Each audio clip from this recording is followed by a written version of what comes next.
Welcome back, trainers. So the Stardust grind is continuing, and we're going hard with that.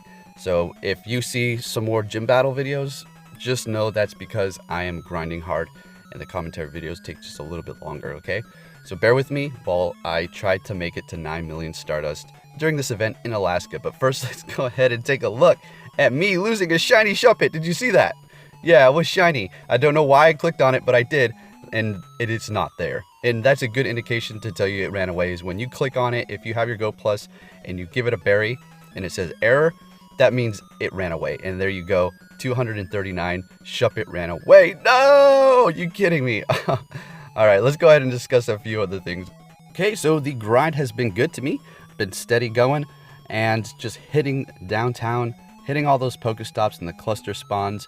And then when I go off to where there's no Pokestops and I'm just grinding where there's a bunch of spawns but no Pokestops for me to get my balls back, then you gotta buy some more in the shop. And that's what I do, just continuously have the Pokeballs coming in. And if you're thinking, why would you buy Pokeballs? Why don't you just go, once you run out, and grind some more Pokestops or gym stops? Because I don't know how long you've been watching me, but the grind in Alaska is a lot different than in the city. It's basically playing like a role player with just a tad more stuff. Everything's spread out, so you're gonna have to pretty much drive everywhere. I could go walk downtown, but it's more efficient to drive currently because I need to hit that 9 million Stardust before the 10th. I think I'm gonna do it in the next, I don't know how long it's gonna take me, but yeah, so buying Pokeballs continuously, right? So I want to also discuss a few other things while I show you some cool Pokemon that I found on my grind. Let's go ahead and transfer these. I wonder how many hundreds I've transferred, honestly. And of course, you see that Beldum there? All right, we have a couple actually. You know how I always say, well, whenever I hatch something extremely nice, I'm either not recording it or I just, yeah, basically not recording it. Yeah, that happened again. That happened again, folks. So there's my Stardust count. Kind of wanted to keep it a secret, but oh well, there you go. So this Beldum here, oh my goodness, look at this. All right, simply amazing. HP, attack, defense. What? It's a 100, folks. I have a 100 Beldum. Yeah. All right, so I'm set for Community Day for Metagross. That is great. I'm happy about that. 575 candies. I could be doing a lot better. Honestly, I should probably be walking my Metagross. Yeah, I think I'm actually going to do that. I'll switch my buddy up to Metagross just to collect more, because that's like 3 evolutions, full evolutions. So yeah, anyways, and I also want to discuss something else as we take a look at a Moltres and Ho-Oh going up against a Tangela raid in sunny weather. So I did it. I just used the two of them. Shadow hit twice, I do believe, with Moltres. So Ho-Oh had to pick up the slack for the servers being laggy. We're not going to go on a rant about that. Although I will tell you this. I was extremely discouraged. Let me look at my lucky Pokemon while we do this here. I was extremely discouraged the other day because, guys, I'm not going to sit here and make ranty videos anymore.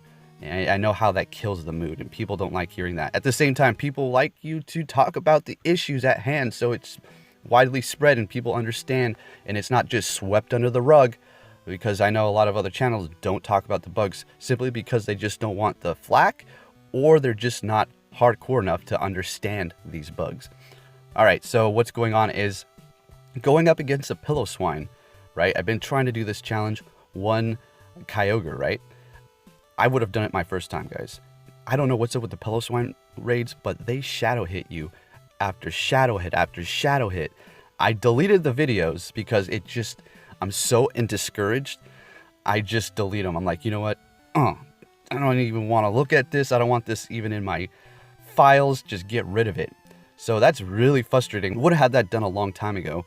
And another thing I want to discuss is raids.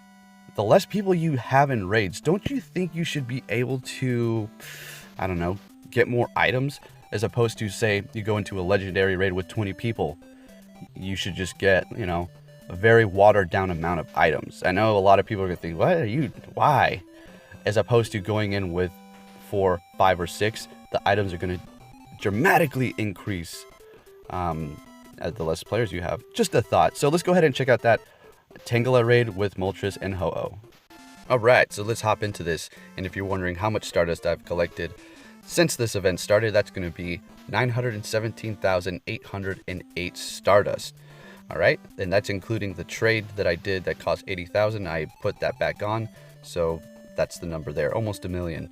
And once again, for the people who live in big cities, if you're thinking, oh, that's not that much, come play in Alaska. It's literally like playing in a rural area. Alright, so not easy. It's not hard as well. I mean, it's a good grind. It's just everything's so spaced out.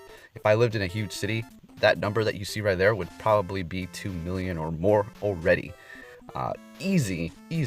So anyways, let's go ahead and check this out. I put all of the stats over there so you can see Ho-Oh and Moltres.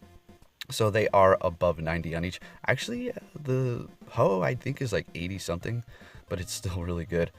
All right, let's check it out. And I do get Shadow Hit. And if you're wondering what's with the zero, no team, if you have a team that's with no Pokemon and you do that right as the clock starts, it's going to help you make your timer start at 180 or 300.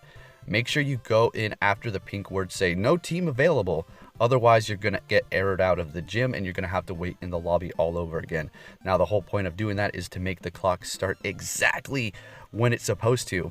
It's so horrible when you actually have to correct the game with glitches because the programmers have not fixed the game to this day.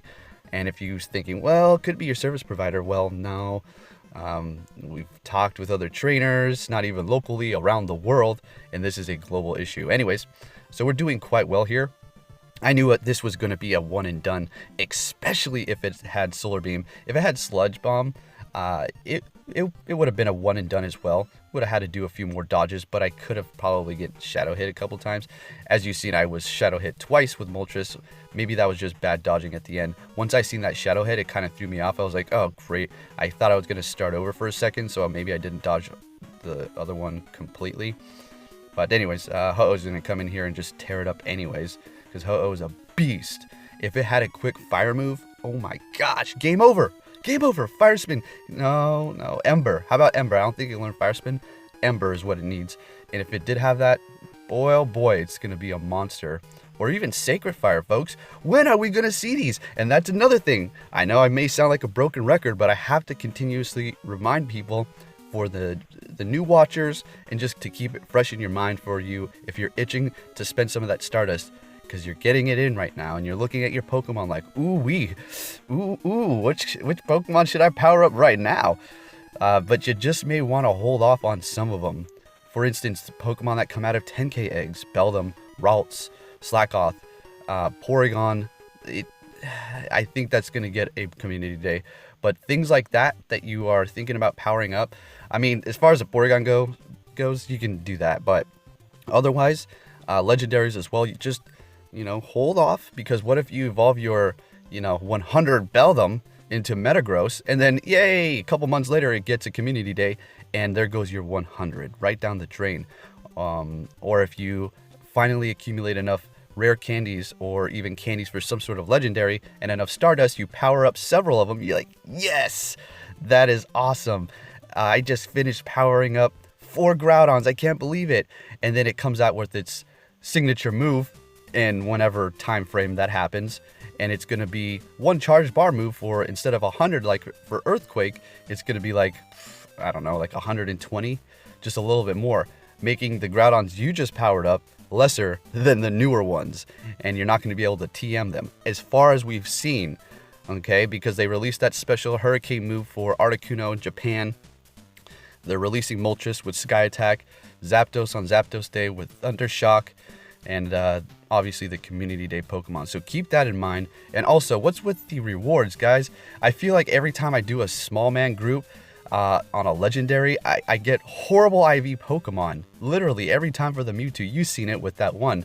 I went in there into the Mewtwo raid because I was kicked out, hopped in with my Gengar literally at the very end, did 3 Shadow Claws, and got the highest IV Mewtwo I have in a long time. Crazy. So I hope your grind is going good, trainers. And with that said, I'll be catching you all next time. Take care.